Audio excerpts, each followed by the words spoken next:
एक मित्र ने लिखा है, पिछले सूत्र में आपने काम वासना, प्रेम और मृत्यु के अंतर संबंध पर बात की थी, लेकिन देखने में तो काम वासना और प्रेम बड़े विपरीत जान पड़ते हैं और मृत्यु से तो हम बिल्कुल अनजान हैं। फिर ये अंतर संबंध क्या है?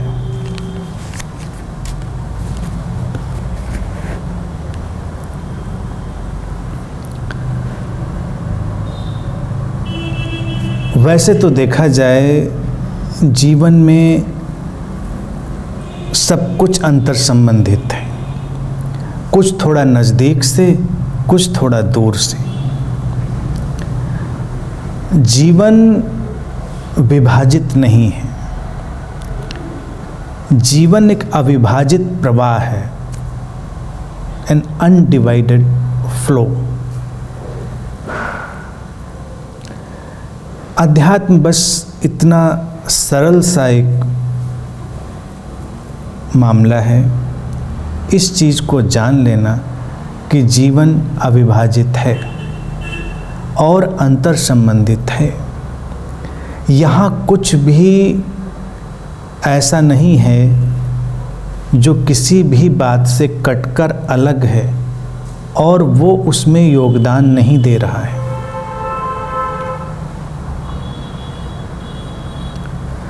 हम अपनी साधना में भी एक युद्ध में संलग्न हो जाते हैं, एक लड़ाई। ये होना चाहिए, ये नहीं होना चाहिए, ये सही है, ये गलत है। अध्यात्म इसीलिए कोई नैतिक शिक्षा नहीं है, वो कोई मॉरल टीचिंग नहीं है। वो जीवन की वास्तविकता, उसकी रियलिटी में, उसके जीवन में प्रवेश की प्रक्रिया है। अब ये तीन चीज़ें जिनकी मैंने चर्चा की थी पिछले सूत्र में, काम वासना, सेक्स, प्रेम और मृत्यु, इन तीनों का गहरा रिश्ता है। काम वासना से हम जन्मते हैं, हमारा जन्म होता है, मृत्यु में हम समाप्त हो जाते हैं। दो चीज़ें इन्वर्टेड कॉमा जैसी हैं, बीच में जिंदगी होती है। जो चीज़ प्रारंभ में है और जो चीज़ अंत में है, उनका अंतर संबंध मामूली तो नहीं होगा, गैर मामूली होगा, अतिशय होगा, इमेंस होगा। हम उसको नहीं देखते और इन दोनों को जोड़ने का जो सेतु है बीच में, वो है प्रेम। अब प्रेम को लेकर लोगों की अपनी अपनी परिकल्पनाएं हैं, अपनी अपनी फैंटेसीज हैं, अपने अपने पूर्वाग्रह हैं। इसलिए प्रेम सबसे ना समझी गई घटना है।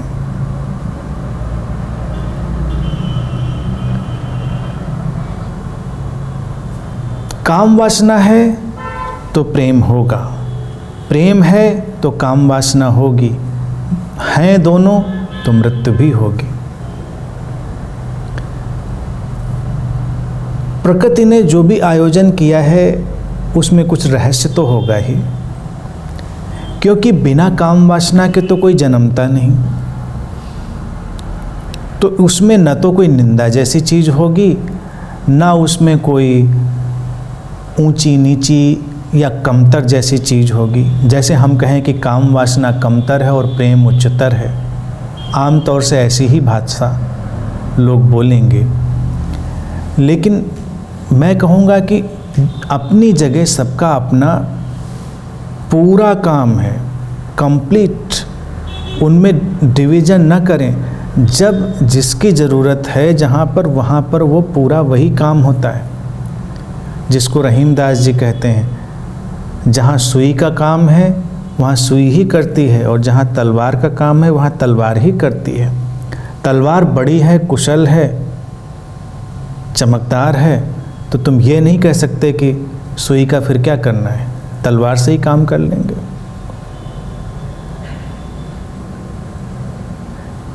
प्रेम तलवार जैसा है, और काम वासना सुई जैसी। इसीलिए प्रेम खतरनाक भी लगता है, प्रेम डराता भी है। ज़्यादातर लोग इसीलिए काम वासना में रुक जाते हैं, उससे आगे नहीं जाते, क्योंकि वो अपनी तरह से उसकी अपनी इंटेंसिटी तो है, लेकिन उतनी खतरनाक इंटेंसिटी नहीं। खतरनाक से मतलब समझें, जो तुम्हारे सिस्टम में, तुम्हारे कंडीशन माइंड में शामिल ना हो पाती हो। प्रेम शामिल नहीं हो पाता आसानी से। लेकिन फिर अगर दूसरे दृष्टिकोण से देखा जाए तो काम वासना भी कौन सा शामिल हो जाती है, उसको लेकर भी हमारे अपने पूर्वाग्रह हैं। और जब काम वासना शरीर से हटकर तुम्हारे दिमाग में चली जाती है, मन में, तभी पैदा होती है विकृति। वो मन का हिस्सा नहीं है, वो शरीर का हिस्सा है, वो सेलुलर एल्केमी है। और सेलुलर एल्केमी है, इसीलिए 2 सेल्स, 2 कोशिकाएं ही एक नए जीवन का निर्माण करती हैं। केवल 2 कोशिकाएं जो अलग अलग शरीरों से आती हैं, और फिर पूरी यात्रा चलती है। काम वासना और मृत्यु का जो संबंध है, इसको तुम शायद इसलिए नहीं देख पाते हो क्योंकि तुम पहले कदम को ही पूरी तरह नहीं देख पाते। कई ऐसी प्रजातियां हैं, तुम्हें पता हो या ना पता हो, जिनमें जब उनका जो मेल और फीमेल, उनका जो स्पीशीज़ का पार्ट होता है, वो जब अपने काम वासना में उतरते हैं, काम कृत्य में, तो एक ही कृत्य के बाद उनकी मृत्यु हो जाती है। अफ्रीका के जंगलों में एक मकड़ा पाया जाता है। कहते हैं कि जब वो अपने काम कृत्य में आते हैं, अपने सेक्सुअल रिलेशन में आते हैं, तो वो मकड़ा अपने कृत्य के पूरा होते होते ही मरता है, और जो उसकी फीमेल मकड़ी है वो उसको तब तक खाने भी लगती है। यानी कि जब उनका काम संबंध पूरा होता है, तब तक वो फीमेल मकड़ी, जो मेल मकड़ा है, उसको आधा खा चुकी होती है। तुम्हें लगेगा ऐसा क्यों? How dangerous. लेकिन ऐसा ही है। वहाँ पर ये बहुत ही फियर्स रूप में है सामने, लेकिन आम तौर से सभी के अंदर है।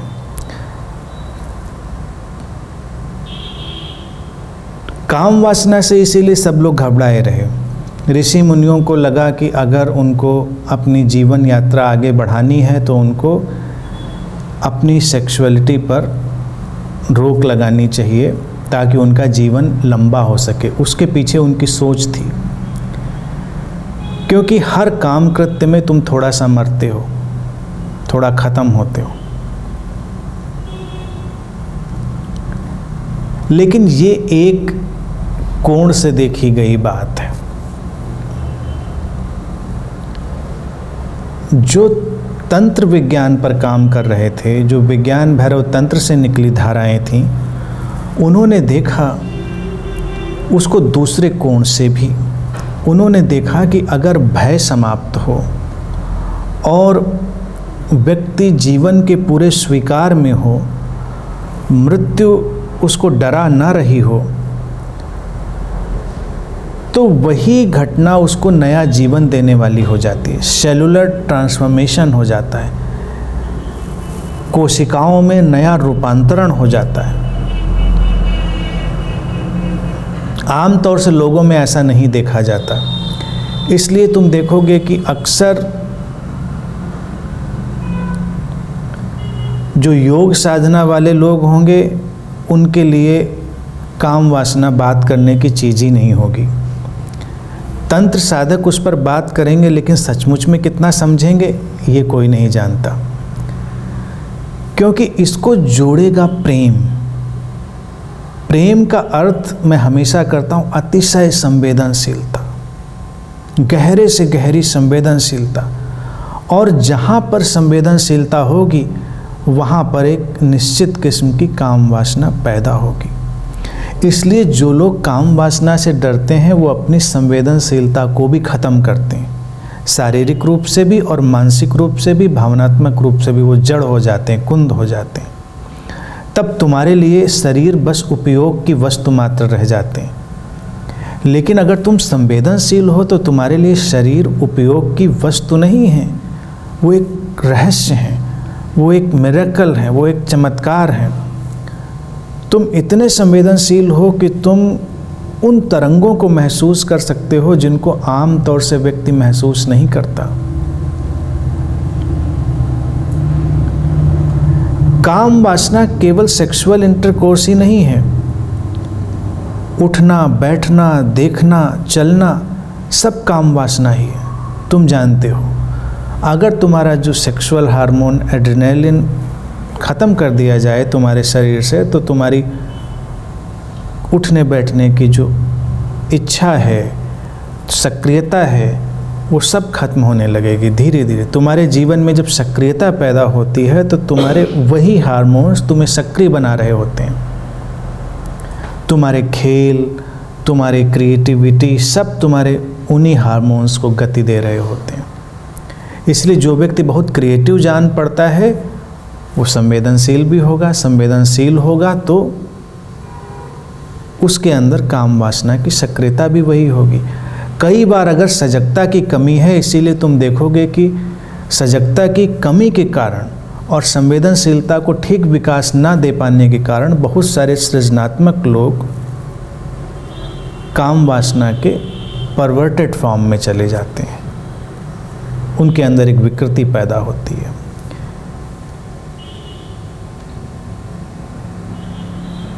विज्ञान भैरव तंत्र कहता है कि तुम जब अतिशय रूप से संवेदनशील होते हो तो एक कम्युनियन पैदा होता है। एक कम्युनियन फीमेल एनर्जी और मैस्कुलिन एनर्जी के बीच। वो काम वासना का सटल सूक्ष्म पार्ट है between masculine energy and feminine energy. जो बाहर का आकर्षण, बाहर की प्रक्रिया, वो सब केवल बहुत स्थूल है। तंत्र विज्ञान कहता है कि हमारे अंदर जो दो ऊर्जाएं हैं, मैस्कुलिन और फेमिनिन, उनके आपस में मिलने का जो ढंग है या उनके मिलने की जो घटना है वो वास्तविक काम संबंध है। जब तक वो नहीं घटता किसी व्यक्ति को कोई भी संतुष्टि, कोई भी शांति, कोई भी तृप्ति नहीं मिलती और व्यक्ति भागता रहता है। अगर किसी के अंदर वो अलाइनमेंट होता है तो तुम उसके अंदर एक बहुत ही गहरी रिद्म, एक गहरी लय, उसके अंदर एक आकर्षण देखोगे। उसका आभा मंडल बदल रहा होगा, उसके अंदर एक गहरा बदलाव होगा। लेकिन होगा क्या, जब बदलाव हो रहा होगा तो वो समापन की तरफ भी बढ़ रहा होगा। जैसे चंद्रमा की यात्रा है, जब छोटा है फिर बड़ा हो रहा है, बड़ा हो रहा है। पूर्णिमा पे जब चंद्रमा पहुंच रहा है तो हमको लगता है कि ये उसकी उपलब्धि है, लेकिन दूसरे कोण पर खड़े होकर देखोगे तो उसका समापन भी है। अगर किसी के अंदर पूर्णिमा के चंद्रमा जैसा आलोक पैदा हो तो तुम जान सकते हो कि समापन नज़दीक है। इसीलिए जो लोग बुझे बुझे से जीते हैं, मंद मंद, बहुत लंबा जीते, उनकी उम्र बहुत लंबी होती है। और जो लोग बहुत ही अलाइव जीते हैं, जिनके अंदर तुम एक रोशनी, एक चमक देखोगे, उनके ज़्यादा जीने की संभावना कम होती है, उम्र लंबी नहीं होती, गहरी बहुत ज़्यादा होती है। अगर अस्तित्व ने ही उनको किसी प्रोग्राम के लिए डिज़ाइन किया हुआ है तो शायद वो लंबा रहें, लेकिन अन्यथा वो लंबा नहीं रहेंगे। और अगर तुम इतिहास उठाकर देखोगे तो तुम्हारे बहुत सारे सद्गुरु, बहुत सारे मास्टर्स बहुत कम उम्र में चले जाते हैं। ज़्यादातर जो लंबा रुकते हैं उनका प्रोग्राम ही वैसा होता है, उनका रोल ही वैसा होता है। क्योंकि किसी भी घटना में जब वो तीव्रता बढ़ेगी तो शरीर एग्जॉस्ट हो जाएगा, खत्म हो जाएगा। जैसे कहते हैं ना, दीपक बुझने से पहले बहुत तेज जलता है। तो काम वासना भी उस दीपक के जलने की तरह है। दो लोग काम वासना में भी कभी पूरे नहीं मिलते। अगर एक बार कोई पूरा मिल ले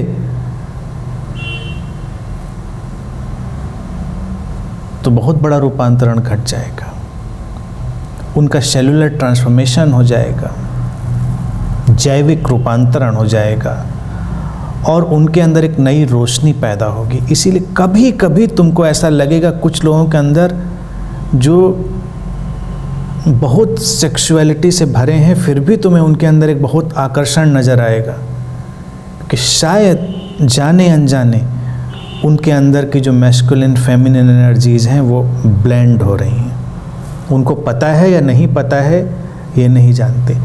इसी प्रक्रिया पर विज्ञान भैरव तंत्र से निकली धारा ने एक साधना विकसित की थी, लता साधना। लता साधना के आधार पर ही कई सद्गुरुओं ने ऐसी साधनाएं भी प्रस्तावित करी, लेकिन लता साधना बहुत चुने हुए साधकों को दी जाती थी जो अतिशय रूप से संवेदनशील हों।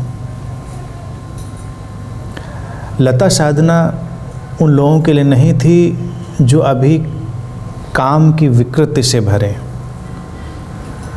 विकृत लोगों के लिए नहीं है, जो गहराई में पहुंच चुके हैं उनके लिए प्रेम उसी साइकिल को, उसी वर्तुल को पूरा करने का एक अदृश्य आयाम है। क्योंकि तुम प्रेम में अगर देखो तो प्रेम लोगों को लगता है एब्स्ट्रैक्ट होता है, लेकिन तुम खोज पड़ताल करके देखो प्रेम एब्स्ट्रैक्ट कहाँ होता है। प्रेम में दो लोग चाहिए, दो शरीर चाहिए, चाहे वो शरीर आज की तारीख में हो, चाहे वो आज से 1000 साल पहले पैदा हुआ हो। लोग कहेंगे कि मीरा ने कृष्ण से प्रेम किया लेकिन कृष्ण नहीं थे, लेकिन नहीं तो कुछ होता ही नहीं, यहाँ पर होना पड़ता है कुछ। एब्स्ट्रैक्ट में प्रेम नहीं घटता, या घट सकता है, मुश्किल है, नहीं घटता। और जब दो लोग होते हैं तो एक वर्तुल बनता है, साइकिल, और हर वर्तुल के साइकिल के पूरे होने के दो ढंग हैं। जब वो पूरा होता है तो उसको हम ये भी कह सकते हैं कि ये पूर्ण हुआ, और हम ये भी कह सकते हैं कि ये शून्य हुआ, द एंड। अब पूरा करने के लिए कुछ नहीं बचा, यानी कि तुम्हारा प्रेम भी पूरा हो जाए तो अगला पड़ाव मृत्यु।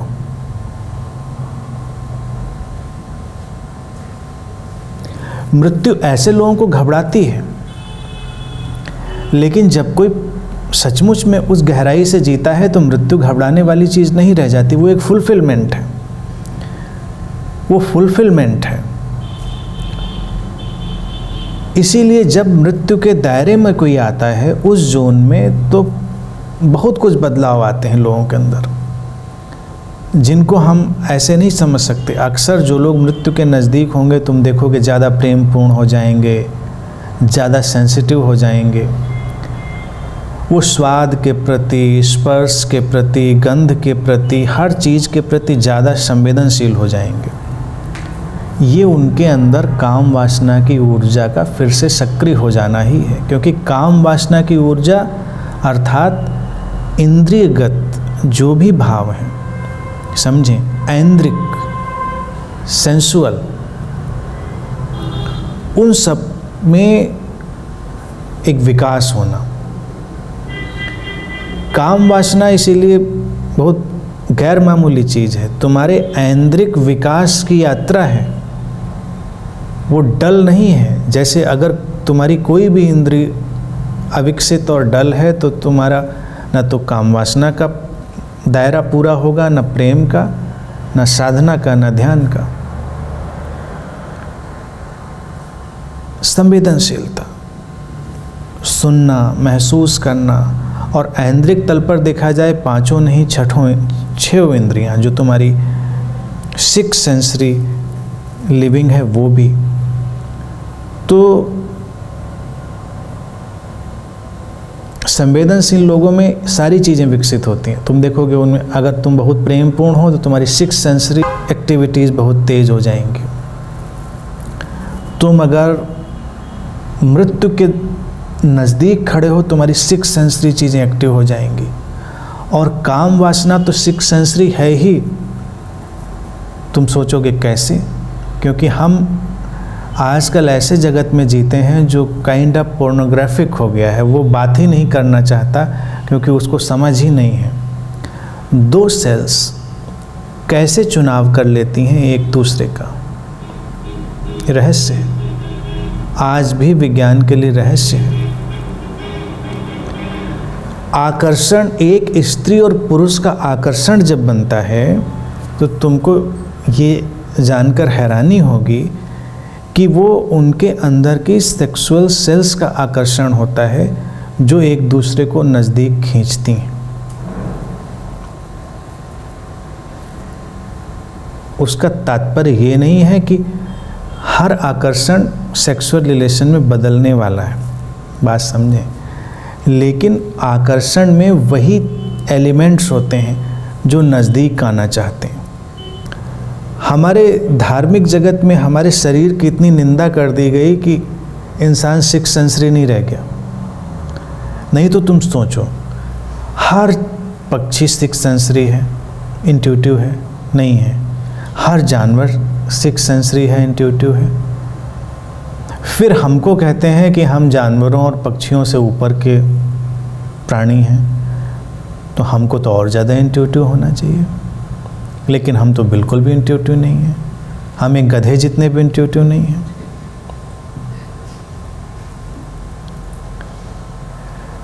क्या हो गया ऐसा? ऐसी क्या चीज़ हो गई? और फिर अगर आम जीवन में कोई व्यक्ति इंट्यूटिव हो तो हमको बड़ी भारी घटना लगती है। अरे इसको तो बहुत कुछ पता चलता है, इसको जीवन की और गहरी बातें पता चल जाती हैं। जबकि तुम पशु पक्षियों को देखो, उनको तो आमतौर से पता रहता है, क्योंकि हम शरीर के विरोध में पड़ गए, हम शरीर की निंदा में पड़ गए और हमारी सेंसिटिविटी डल हो गई। हमारी हर सेल बहुत ही इंट्रिकेट, बहुत ही जटिल 6 सेंसरी जो एंटीना है, छठी इंद्री के जो अतीन्द्रिय एंटीना है, उनसे लैस है, उनसे भरी हुई है। तो अगर हम अपने शरीर के प्रति ज़्यादा जागरूक और संवेदनशील हों तो हम कहीं भी अगर मूवमेंट भी कर रहे हों, वातावरण में जो भी तरंगें और ऊर्जाएं हैं वो सब हमको पता चलती हैं। जो तरंगें और ऊर्जाएं हैं वो तुम्हारे शरीर में ही पहले टकराती हैं, इसीलिए वो बहुत ही सेंसरी है, ऐन्द्रिक है। जो विचार यहाँ पर यात्रा कर रहे हैं वो मटेरियल है, विचार पदार्थ हैं। जो ऊर्जा यहाँ पर यात्रा कर रही है वो मटेरियल है, वो पदार्थ है, शटल ही सही, वो हमारे शरीर से टकराता है और हम उनको डिकोड कर सकते हैं। अगर हम बहुत संवेदनशील हैं तो सारी डिकोडिंग उभरती। इसीलिए रिलेशनशिप बहुत जटिल चीज़ हो गई है, क्योंकि व्यक्ति संवेदनशील नहीं है तो वो ठीक जगह रिलेट कर ही नहीं पाता। तो ट्रायल एंड एरर। आज के युग में ट्रायल एंड एरर इसलिए ज़्यादा होता है क्योंकि हमको पता ही नहीं होता हमको जाना कहाँ है। अगर हम इतने संवेदनशील हों तो हमको पता ही होता है हमको कहाँ जाना है, कोई ट्रायल एंड एरर ही नहीं होता। हमारे दिमाग में कोई एंटिसिपेशन, कोई परिकल्पना नहीं होती। हम अपने आंतरिक प्रवाह से जीते हैं और यही प्रेम है। प्रेम का अर्थ है उस आंतरिक प्रवाह की लय से जुड़ जाना। प्रेम कोई इमोशनल आलाप नहीं है, भावनात्मक गाना नहीं है।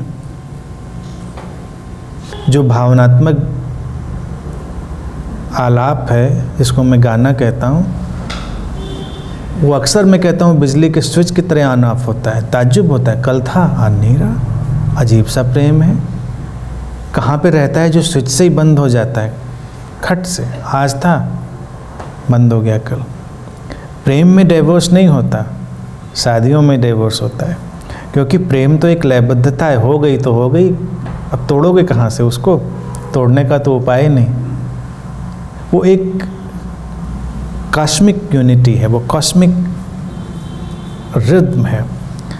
2 लोगों के बीच हो सकती है, 10 लोगों के बीच हो सकती है, पूरे यूनिवर्स के साथ हो सकती है। बहुत फिलॉसफी में ना जाया जाए तो पहले तो यही कहना पड़ेगा कि 2 लोगों के बीच में हो सकती है। 2 लोग कोई भी हो सकते हैं।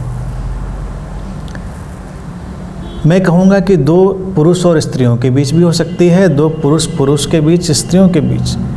काम वासना के संबंध में सेक्सुअल इंटरकोर्स इमैटेरियल है, वो अनावश्यक है। हो भी सकता है, नहीं भी हो सकता है, दैट इज़ इमैटेरियल। इन फैक्ट काम वासना जब कहा जाता है तो फिजिकल सेंसिटिविटी। अगर तुम किसी के शरीर का ख्याल कर रहे हो तो ये काम वासना ही है।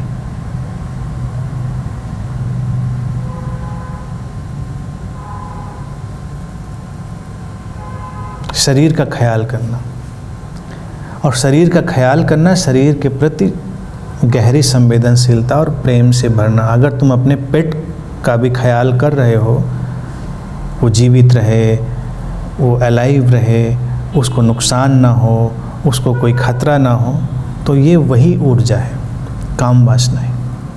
हमने उसको बहुत सेंट्रलाइज कर दी, यही दुर्घटना हुई। भारत में ऐसा था नहीं। जो भारत का आध्यात्मिक दर्शन हुआ उसमें टर्मिनोलॉजीज थी नहीं, तो धीरे धीरे करके कुछ डरे हुए लोग, उन्होंने उसको इतना सेंट्रलाइज कर दिया कि वो आकर केवल तुम्हारे 2 ऑर्गन्स में ही सिमट कर रह गई।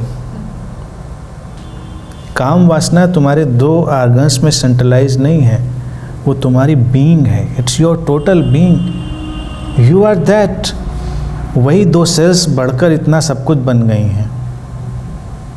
क्यों नहीं दिल में होगी? क्यों नहीं वो ऊर्जा दिमाग में होगी? जब वही 2 सेल्स मल्टीप्लाई होते होते कुछ बोन्स बन गई, कुछ हार्ट बन गई, कुछ माइंड बन गई, थी तो वही एक स्पर्म और वही एक एग जो फ्यूज हुए थे, वही सेल्स तो मल्टीप्लाई होती चली गई।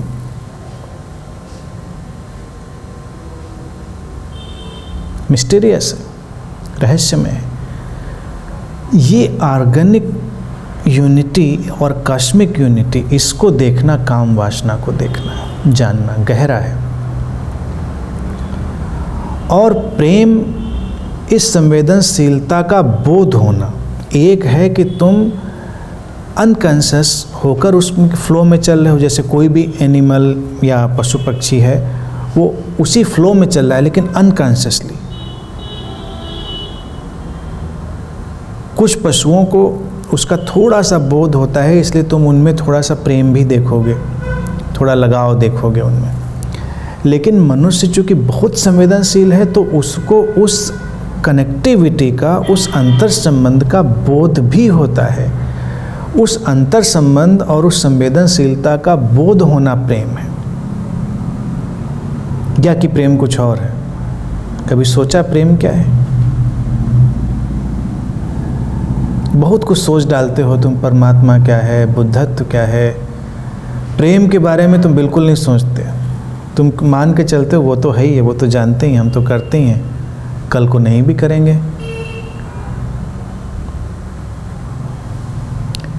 वो करने न करने की चीज़ नहीं है, वो तुम्हारी इमोशनैलिटी नहीं है, वो तो इस अंतर संबंध का बोध है। इसीलिए जब हम कहते हैं व्यक्ति प्रेम पूर्ण है, तो वो व्यक्ति प्रेम पूर्ण नहीं है जो उठ को तुमको गले लगाता है, 2-4 मीठी मीठी बातें करता है, तुमको भीगी भीगी आँखों से देखता है। वो सब प्रेम नहीं है।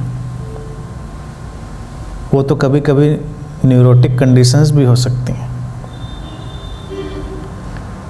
प्रेम वो है जब कोई अंतर संबंध को जानता है